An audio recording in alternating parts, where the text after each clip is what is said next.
thanks. Like, hey, Scoob, did you hear Nikki Blake is hosting a Scooby-Doo panel? No. Yeah.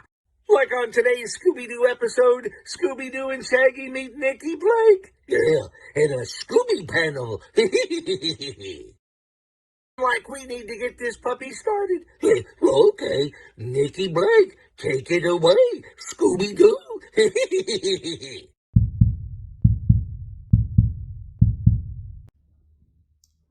On today's episode of the Scooby Panel, Nikki meets animator, director, producer, writer, and storyboard artist Mike Milo.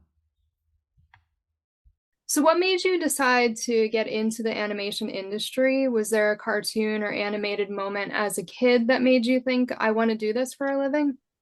Well, it's interesting. The first time I remember being fascinated by cartoons was I was probably about 6 years old, maybe 7.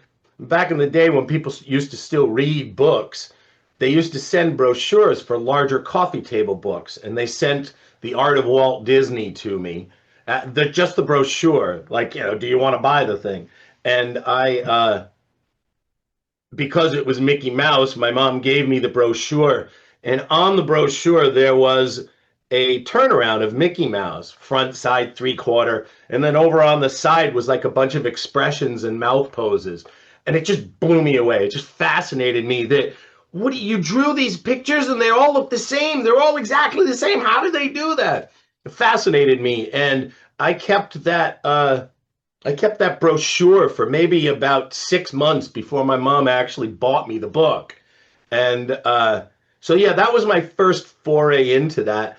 And then, I always drew, and I was always interested in drawing until I hit high school, and then girls were more important, and they didn't really care much about, drawing anymore. And then when I graduated school, high school, I was supposed to take over for my father eventually.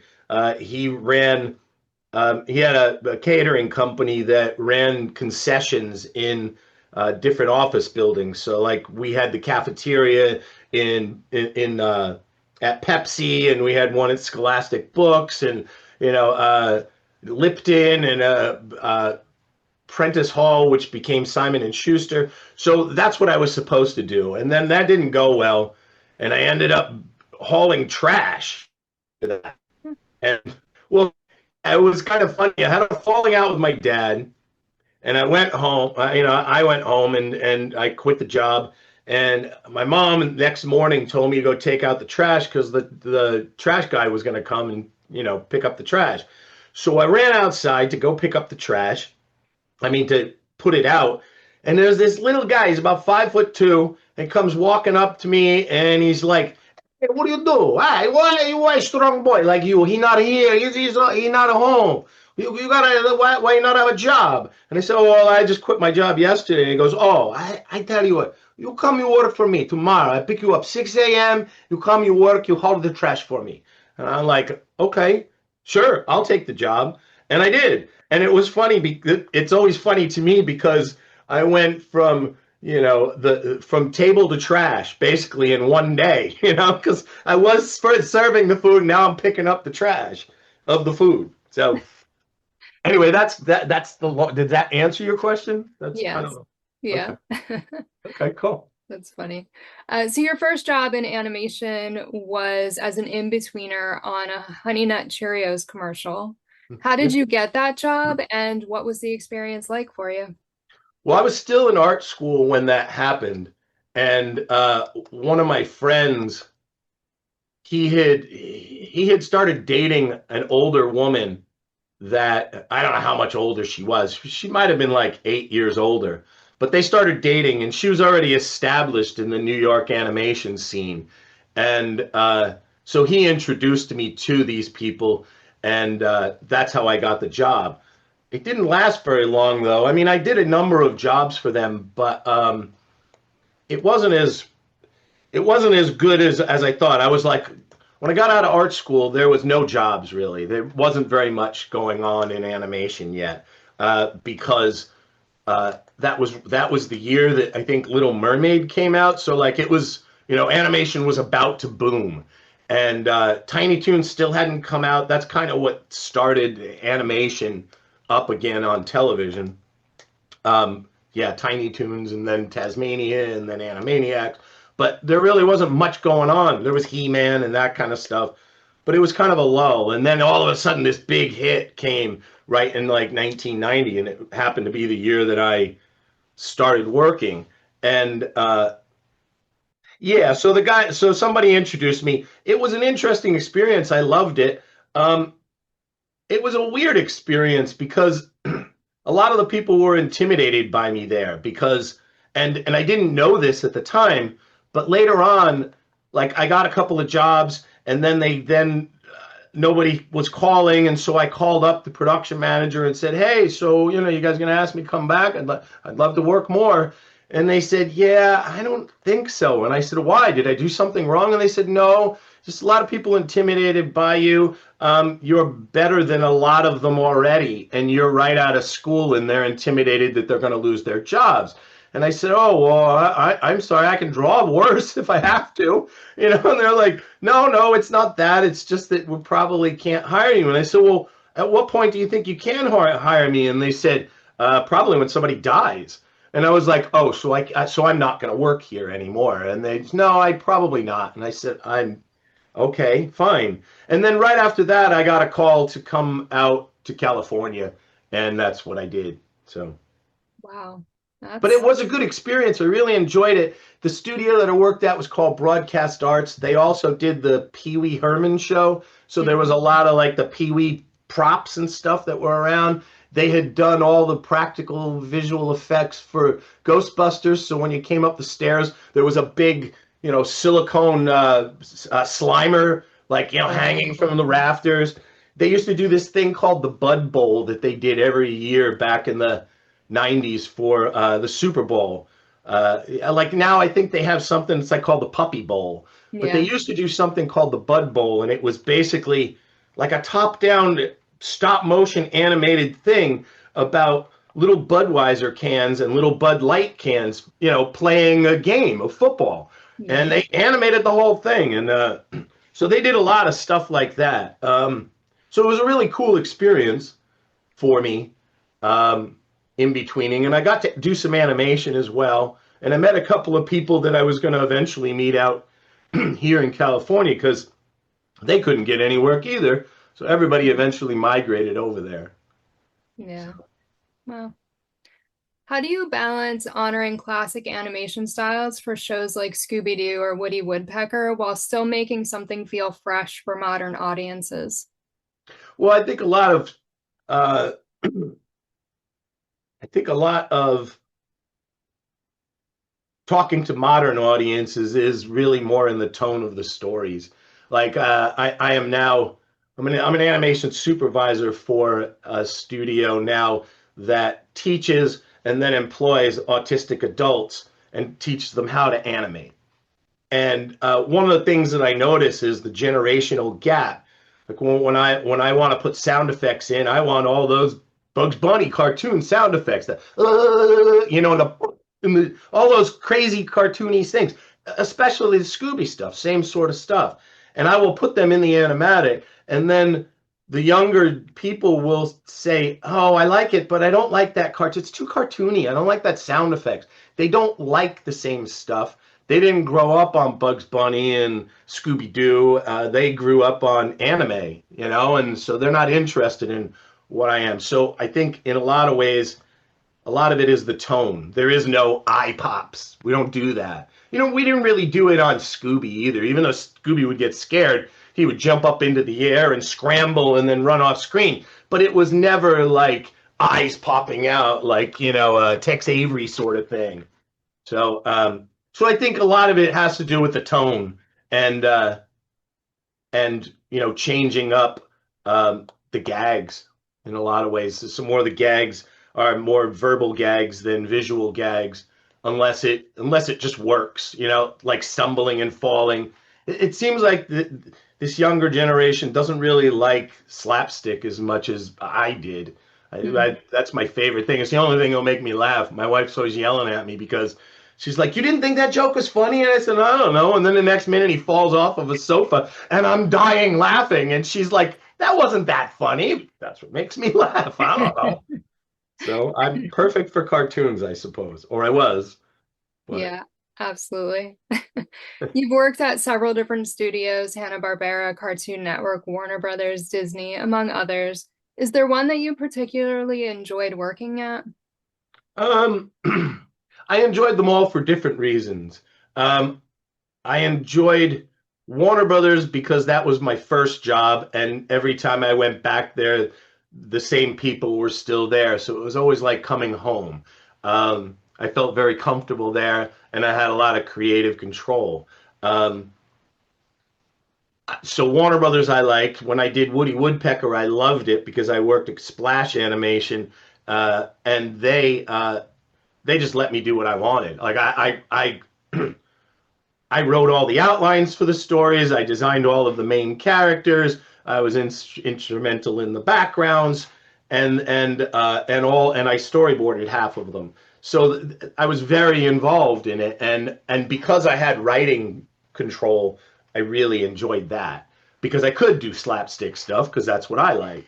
Um, and then at Disney, because you mentioned all of these, I felt that. I worked on Phineas and Ferb there, and on Phineas and Ferb, I was a writer and also a storyboard artist. So it was my job to take the outline that the writers gave us and then visualize it and add all of the dialogue. There was no dialogue, there was no jokes, there was nothing. We had to add all that, and then we had to write a song.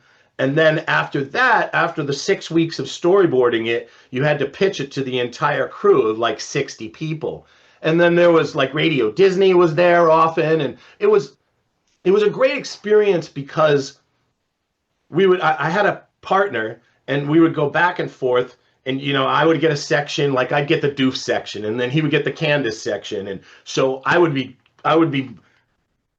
have to write all of the Doof funny stuff. And so then I would have to pitch it in this big conference room on a giant screen. We had the little keyboards, and we just go frame by frame. You had to do all the voices and get, crazy. And I just loved that because the room would just explode with laughter every time. And I wrote the joke, and I felt really proud that I wrote that joke. I can make all you people laugh. And it was the best way I can describe it is it was kind of like if you went to a party and every single joke you said or everything you said was hilarious. And everybody, so like you got like this hour of everyone laughing at all of your comedy. And that was a really rewarding, wonderful experience for me. And it taught me that it gave me the final approval that I am a writer, that I can write. Because they all loved it. And even the showrunners, Dan and Swampy liked what I did and laughed. Even Dan one time came up to me and says, "Where'd you even come up with that?" And I was like, "I don't know, I'm weird, But anyway, so those would be my favorite things. I've liked every job that I had. It's kind of hard to work at an animation studio and not like, what you do. Yeah. Especially at my level, because I get to do all the fun creative stuff of, deciding what's in and what's out and how the pacing works and what the characters look like and how the acting is. So I really have a large knife that I get to carve things out with. So yeah, it's just a pretty damn cool job no matter how you look at it. Yeah, that's great. You worked on What's New Scooby-Doo, Shaggy and Scooby-Doo Get a Clue, Scooby-Doo and Guess Who, and Trick or Treat Scooby-Doo. Were you a fan of Scooby growing up? I liked Scooby-Doo. I didn't like the animation. I was smart enough, or I noticed enough that the animation was shaky and didn't move as fun as Bugs Bunny. But I liked the stories. I will say that I've never had a very good attention span, so watching 20 minutes of Scooby-Doo, I probably was drawing and then looking up and, But I loved Scooby. Scooby was a lot of fun, and Shaggy as well. And Daphne was always beautiful, so I like, even Velma was cute, so I enjoyed all that. I was never afraid. It never scared me. They didn't lay it out in such a way that they had shots that were particularly scary, and I'm sure that was on purpose, but I did watch it. I liked other shows, I think, better. I think I liked Bugs Bunny better because of the slapstick, probably. Yeah. When you're directing Scooby, are there rules you never break, like certain characters reacting or how the humor lands? Yes. The only people that could get crazy and like run up walls and things like that was Shaggy and Scooby.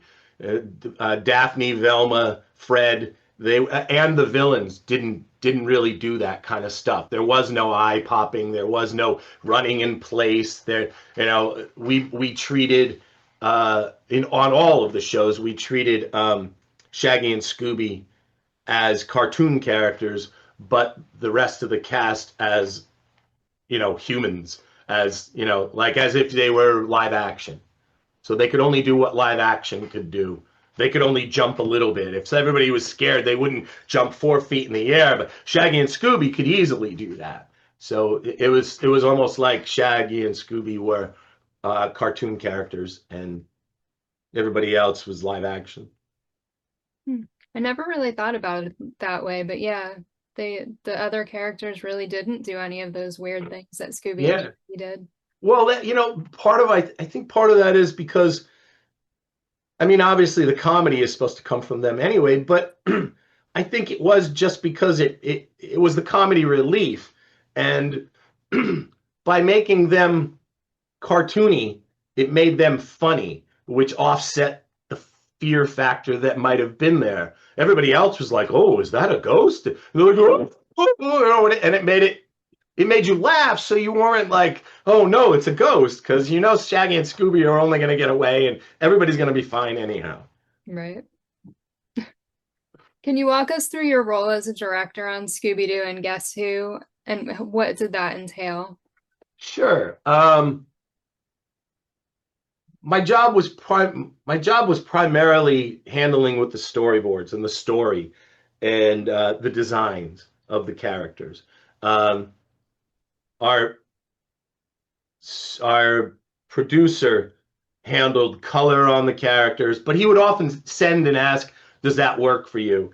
But he would handle giving notes on what he wanted, and then he would loop us in, and we would look at it afterwards. And a lot of times I would say, "Oh, that's not going to work because you've given this guy blue overalls, but the background he's going to be behind is blue, so we want to change one or the other." And he didn't really get that deep into the individual stories and what was making them tick. He was looking at the overall picture, so he would often do that, and he was thankful when we would pull that, we would mention that stuff.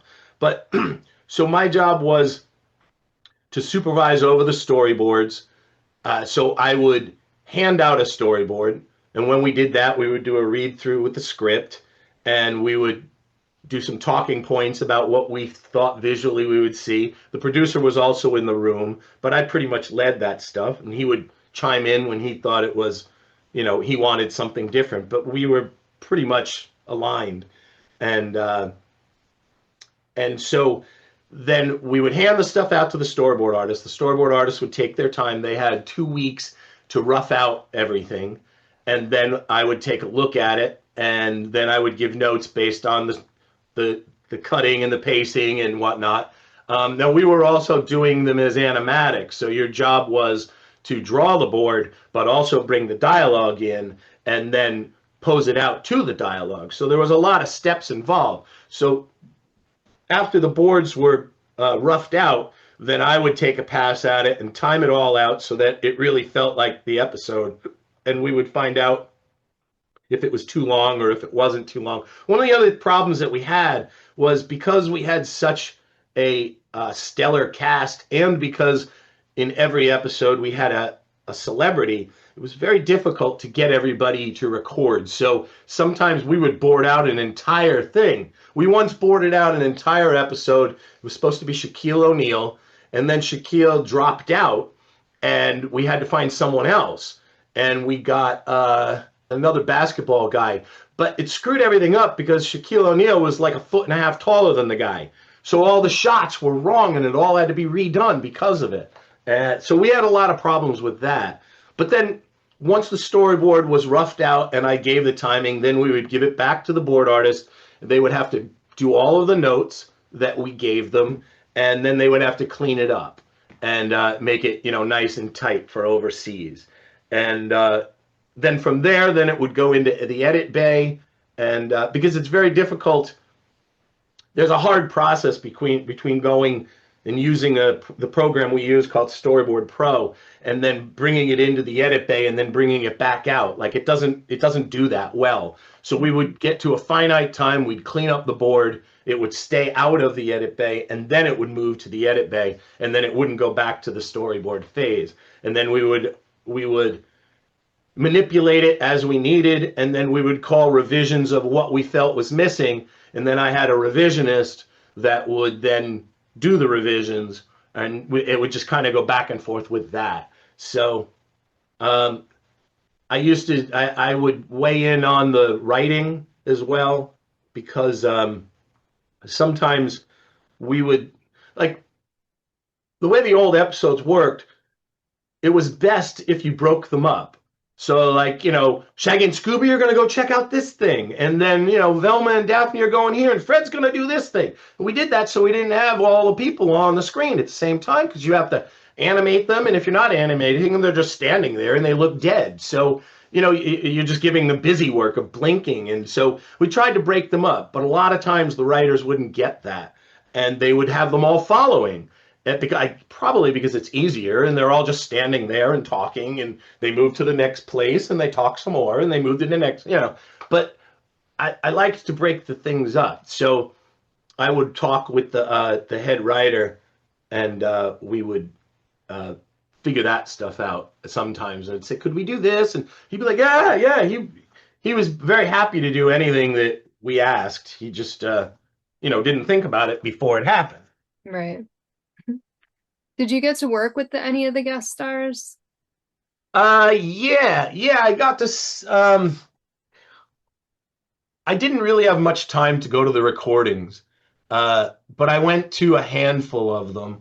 I went to the one with Mark Hamill, which was really nice. I got to meet him, and he was really, really nice man. Axl Rose, and who else? There was like 2 or 3 others, but I can't think of them. Anyway, I don't know, but I did. Yeah, I interacted with them a lot. My boss, the producer, told me a bunch of interesting stories about the recording sessions, and one particular 2 people that started out a little difficult and a little prickly. One was Morgan Freeman, and he was just kind of like, you know, I'm gonna do just one, you know, and then he would do he did the whole thing, and my boss was like, well, you know, can we go back? Let's do it again. We'll run it. What do you mean? Well, let's do it again.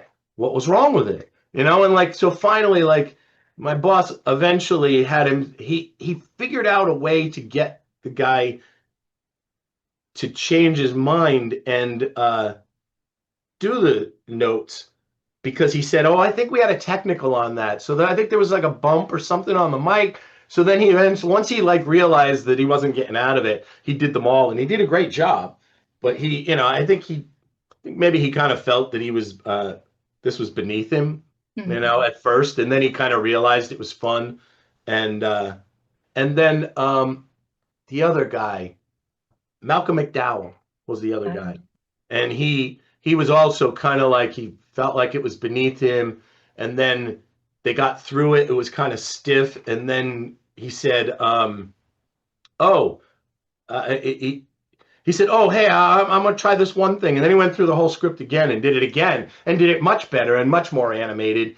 And he kind of caught on to it. So, you know, I think, like, you know, animation is kind of like, you know, it's B level for people, C level for people, especially television, if it's not a big feature.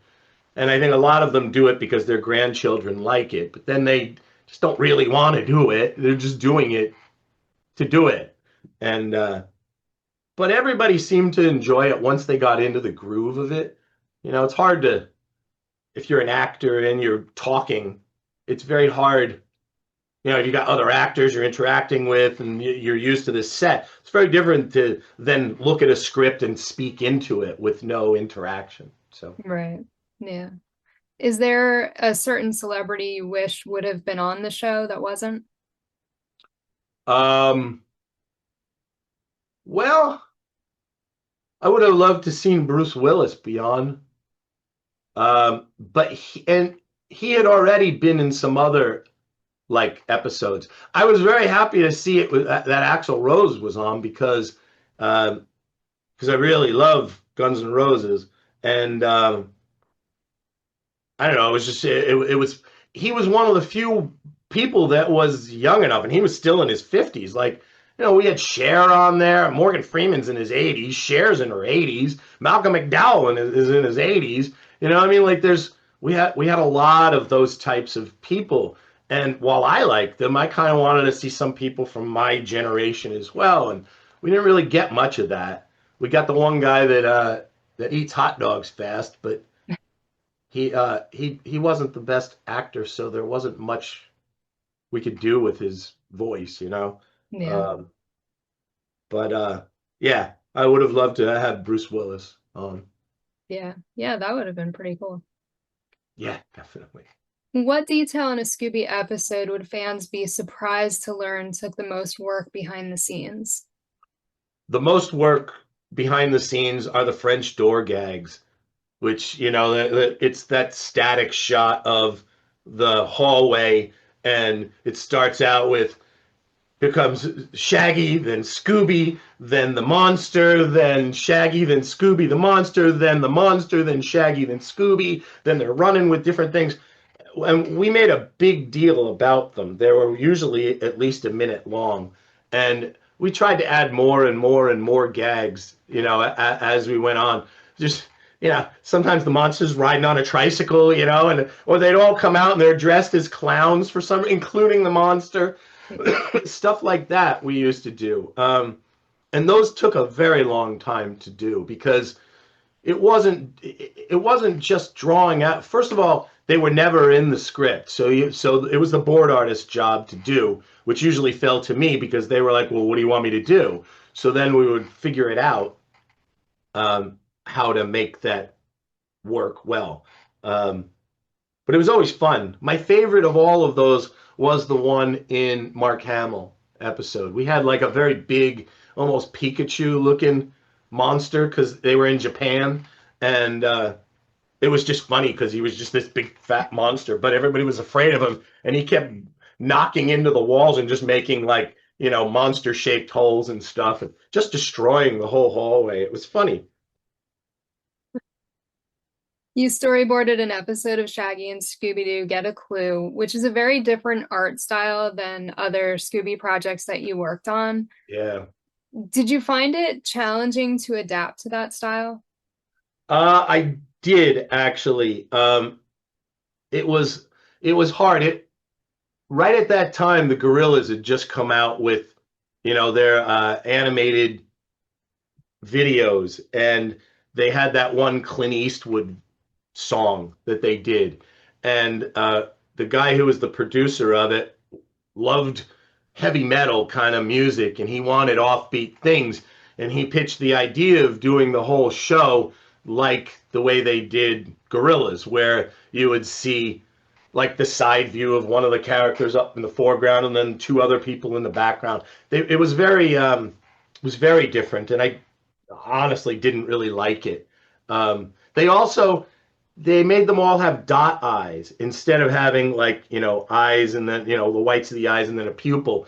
So there was a lot less personality you could get out of them because you couldn't give them big eyes. You know, they're supposed to be scared. So big eyes made sense. So he wanted different sensibilities to it, and I didn't resonate with that so much, and that's why I didn't do another one. Right. Yeah.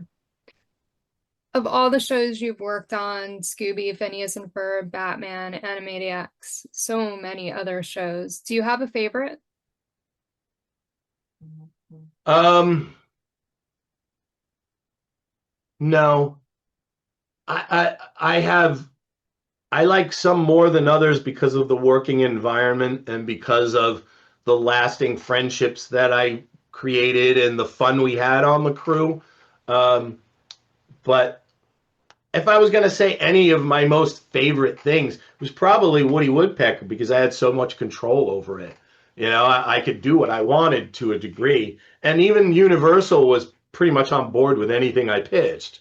So that was probably the most rewarding experience. But like I said, I really enjoyed working on Phineas and Ferb for that same reason. You know, I mean, like, because I got to write, you know, and I got to draw all the funny pictures after writing it. Sometimes you get to write and you don't get to draw the funny pictures, and you see it as a funny picture, but it doesn't come out the way you wanted it to, so you don't like that. I tend to go back into my storyboards or when I direct and redraw poses to try and make them funnier so that it you know, you get a visual gag as well as whatever they're saying is funny. So no, I wouldn't. I really enjoyed working on Pinky and the Brain. It was the first time I ever directed. So that was a great experience for me. And I really loved working at Hanna-Barbera because of the history of it all. And just sitting at the desks knowing that Fred Flintstone was drawn on this desk. You know, that was pretty cool. Hanna-Barbera was really cool too because we could, you know, well, we were in our 20s, so everybody stayed there because they wanted to stay there. So I wouldn't leave until 9 at night sometimes. And so we could explore. And one of the cool things that we could do was there was 2 buildings. Hanna-Barbera was kind of like shaped like this. And there was a there was a tunnel that went from one building to the other. One was for ink and paint, one was for animation. So they would take all of the ink and paint cells from one place, take them underground, and bring them out to the other side so that they could be filmed.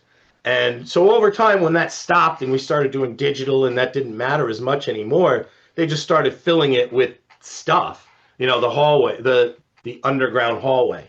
And one of the coolest things for me was that they had all of the suits from the Banana Splits, just like on a shelf right there, just all 4 of those heads, which was very iconic. And I guess the reason they were there was because we were talking about trying to bring them back.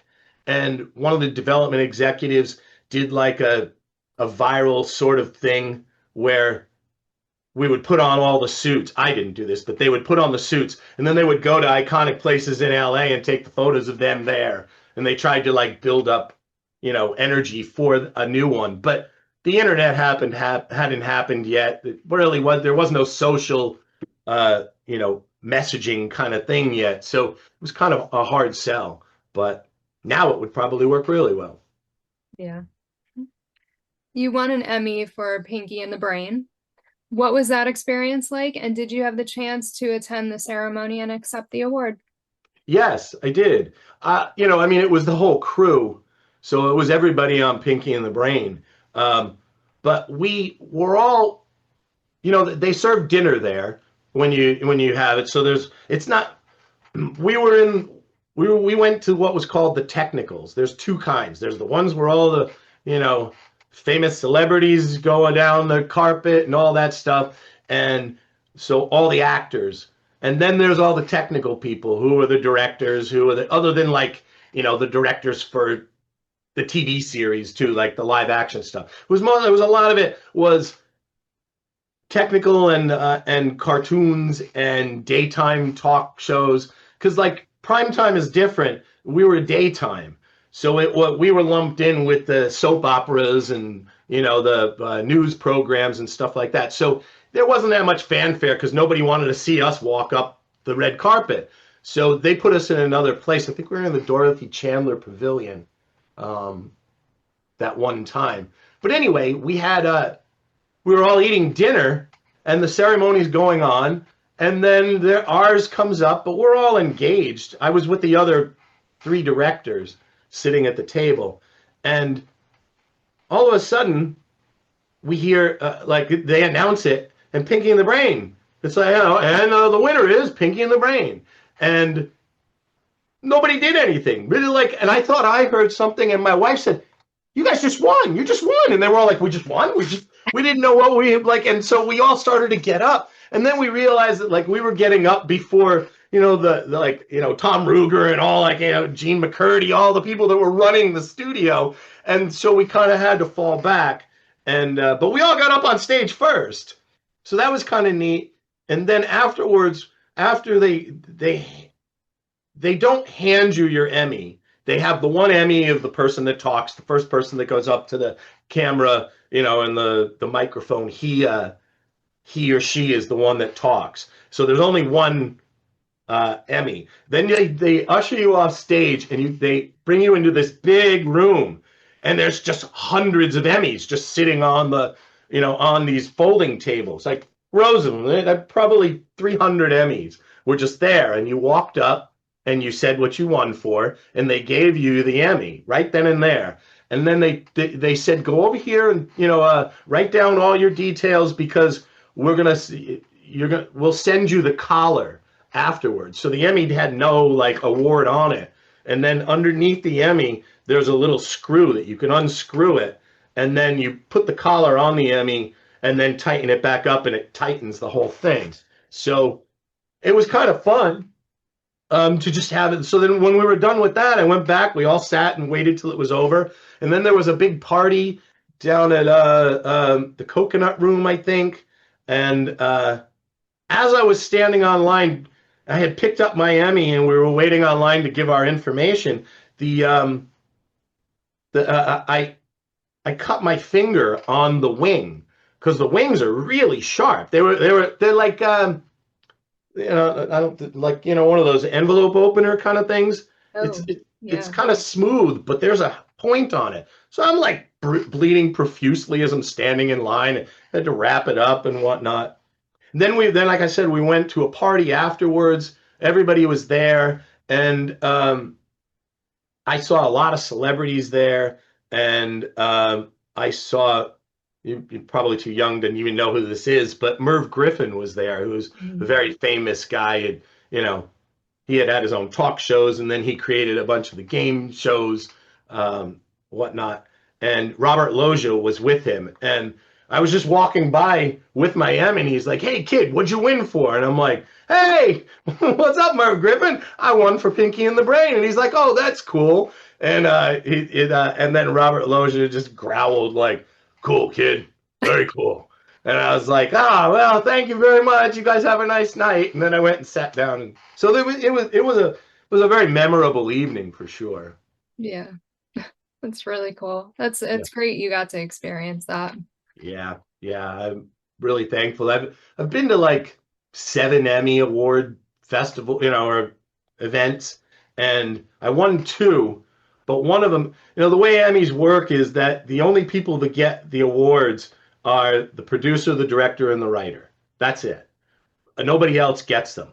Why? It's asinine. It's just because they don't want too many Emmys out there, because then there's just a glut of them. Because and also they cost money. But if I had been a storyboard artist and won for something, I would be sure as shit to pay money to go have an Emmy award of mine, and they're like $300, so it was worth it.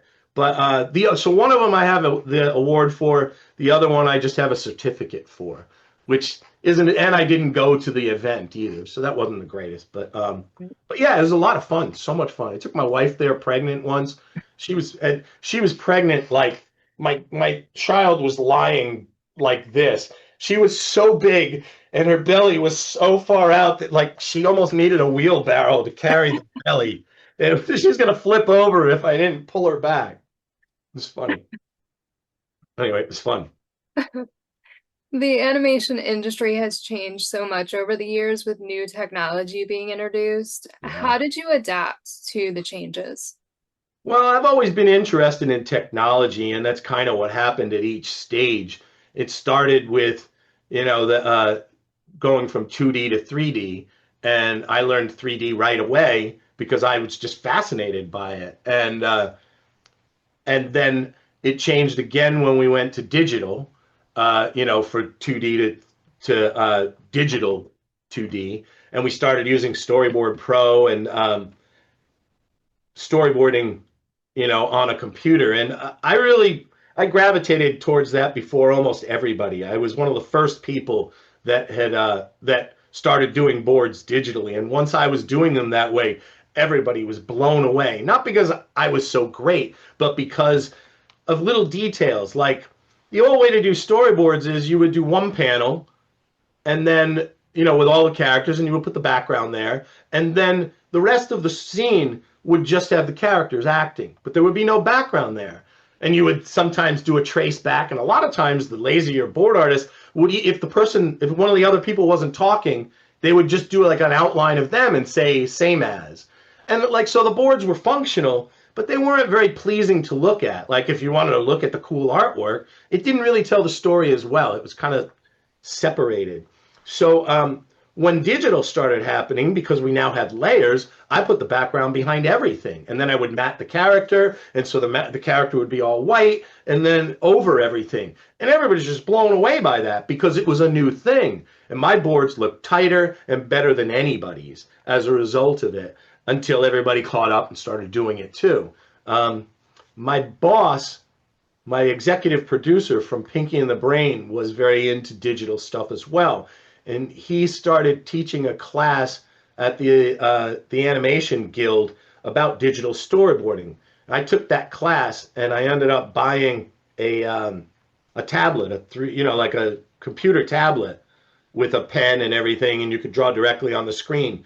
And that was the beginning of it. And that was still before Storyboard Pro. And then they used Disney as like a sounding board for Toon Boom Storyboard Pro. And we started doing it on, I don't know if there were other productions doing it, but we started using it on Phineas and Ferb, maybe a couple of episodes into me working on it. And I just took to it right away. And I took to it so quickly that within 1 week, people were coming to me and asking me, what do I do? How do I fix this one? And everybody was very frustrated with it. Nobody liked it. And a lot of people just refused to use it. And eventually they had no choice. And some people refused to use it and then they just didn't work anymore. So, and that was unfortunate. But I really liked the technology. And then even back then, we didn't do animatics. We were just doing the storyboard panels. And then once I started to have to put the dialogue underneath it, it became like character layout to me, which was my first job on Tasmania. And character layout is after the storyboard phase. Then somebody takes the characters, puts them all on model, and adds extra acting according to the real soundtrack. Because a lot of times people back in the day, would board stuff without having the soundtrack yet. They'd board to the script, and then you would listen to the soundtrack, and the character layout guy would fix it and put it on model and act stuff out. And so once we started doing animatics with the storyboards, like right there, I'm drawing the thing and there's a timeline underneath that I can scrub and listen. It just opened up all sorts of worlds for me. And I gravitated towards it because I'm a fast storyboard artist, but a lot of people really hated it because it required a lot more work. They basically took character layout and storyboarding and put them together as one job. And they really shouldn't be one job because they're two different disciplines. And so they really just killed the storyboard artist a lot more.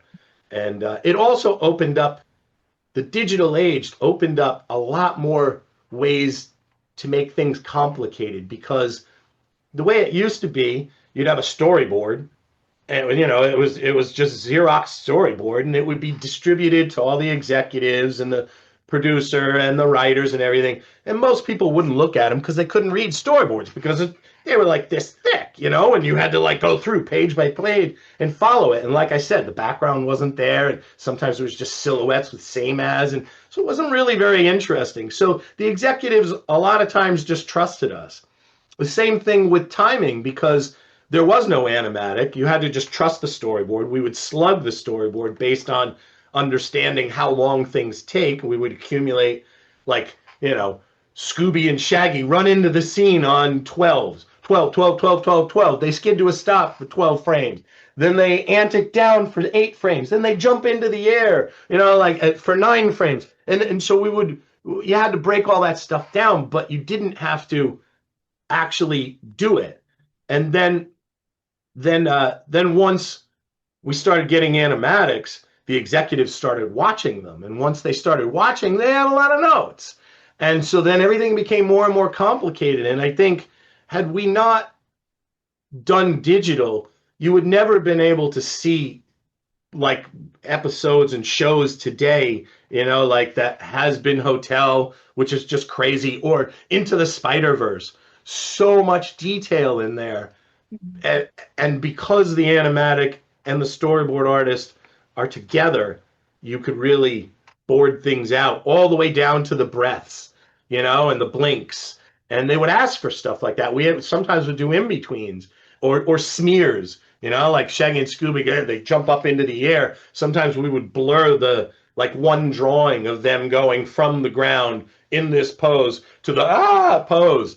And it would just be this warped kind of smear sort of thing. And so we used to do that stuff too. And once the executives had a chance to watch it, they started saying, "Oh, you should take that out. That's weird. It's all off model. It's off model on purpose. It's an in-between. It's purposely there." So you'd have to fight with them because they didn't know what they were talking about. So it was kind of frustrating once digital happened because now there was more eyes on everything. So how do you think AI will fit into the industry?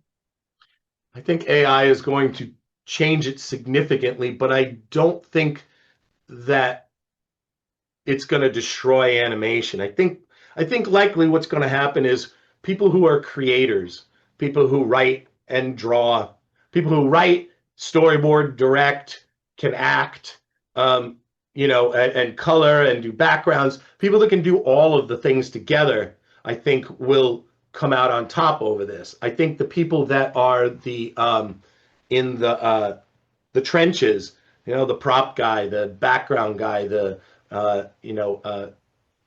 especially visual development, I think a lot of that is going to go away. And those people will have to pivot to other roles because AI is already good at showing me a chair from 9 different sizes, different views. Same thing with a bicycle. I can get a more accurate bicycle from AI than I can from somebody that's drawing it, and it will take 5 seconds versus an hour. So yeah, I think it's ultimately going to empower filmmakers in a way that we've never seen done before, because you used to have to, it used to be so expensive. You needed a whole crew to paint the cells. You had to get a camera. You had to develop the film. You needed to hire all the actors, and then you had to distribute it on top of that. All that stuff was like separate things that everybody did, and everybody got paid a lot of money to do those things, especially distributing. But now YouTube is distribution, so you don't need it. So it's changed a lot. And if I can, I can write, storyboard, do the voices, act everything out. But what I can't do is sit and animate frame by frame every single scene. It just takes too long for me to do. And it's not really worth it. No matter how much I think something is hilarious, it's not going to ever be seen by enough people on YouTube to justify a year's worth of work on it. Right. But now with AI will hopefully, once they get it right, empower us to take the storyboard and say, in between this storyboard, now you've in betweened it, now color it. Will it be as good? No. But I'm not sure it matters because, like I said, this generation loves anime. Anime is not animated very well. It's on 4s and 5s sometimes. They don't do that. Anyway, I don't think it's going to destroy everything. I think it's going to be a boon to some people and not so great to others. Yeah. If you could go back and give your younger self one piece of advice before entering the animation industry, what would it be? In hindsight, it would be to not develop TV shows and to just work on other people's work. I spent the majority of my career trying to get my own animated series. I had 13 development deals, but I was not successful doing it. And that was my main focus. Like I was concentrating on my career, but I was concentrating on moving my career up and going to another level and maybe I should have paid more attention to what I was working on. Not that I wasn't paying attention to what I was working on. I don't mean it that way. I mean that had I paid more attention to my career and not jumped around from studio to studio as much as I ended up doing, I think I don't know. I think I would probably be an executive producer now instead. And I just would have stayed at Warner Brothers all this time, and I'd still be now the old guy doing the producing, you know? I think that's what I would say to myself. But I don't know. I had a ball doing it all. I loved developing my own ideas, and people seemed to like them. So it perpetuated itself. I guess I'm not sorry about any of that. I don't know. What would I tell myself? I don't know. I'm not. I don't know. That's a stumper. I think that's what it would be, to not work on my own ideas so much and to work in the industry's ideas more. Right. When people look back at your work years from now, what do you hope they say Mike Milo brought to animation? I don't think they're gonna say anything because I think there's so many great people out there. I don't think I'm just a blip. But if they did, I think that I would like them to say that I was funny, that my scenes were funny, that my posing was right, and my drawings made them laugh, and that my stories made them laugh. Yeah. That's what I hope. I don't know. We'll see. I just have one more question. If you could direct a crossover between any two animated universes, what would you choose and why? Oh boy. A crossover. Gee. I don't know. I don't know. Maybe I think I'd like to see do they both have to be animated? I did say animated, but you can do whatever you want. Well, what I'd like to see is a more realistic Scooby-Doo, like the stakes are real. You know, like I mean, they kind of did that with that one series, but I'd like there was what was it called? There's a live action show that was all about two brothers hunting, and they did an episode of Scooby-Doo, like they went into the Scooby's universe. Supernatural. I'd like to see a whole series like that. That I would like to see, because I think we've done so much with Scooby and Shaggy, and while they're fun and everything, I kind of want to see the stakes raised a little bit for everybody. Like in that episode, Shaggy actually breaks his arm. Like he falls down out of a tree and he breaks his arm as a result of it. And so he's got a cast the rest of the time. And I don't know, I just like to maybe see the accumulation of the stuff. Like, they don't all recover as quickly because they're cartoons, you know? Maybe that. I don't know. I'll have to think about that more.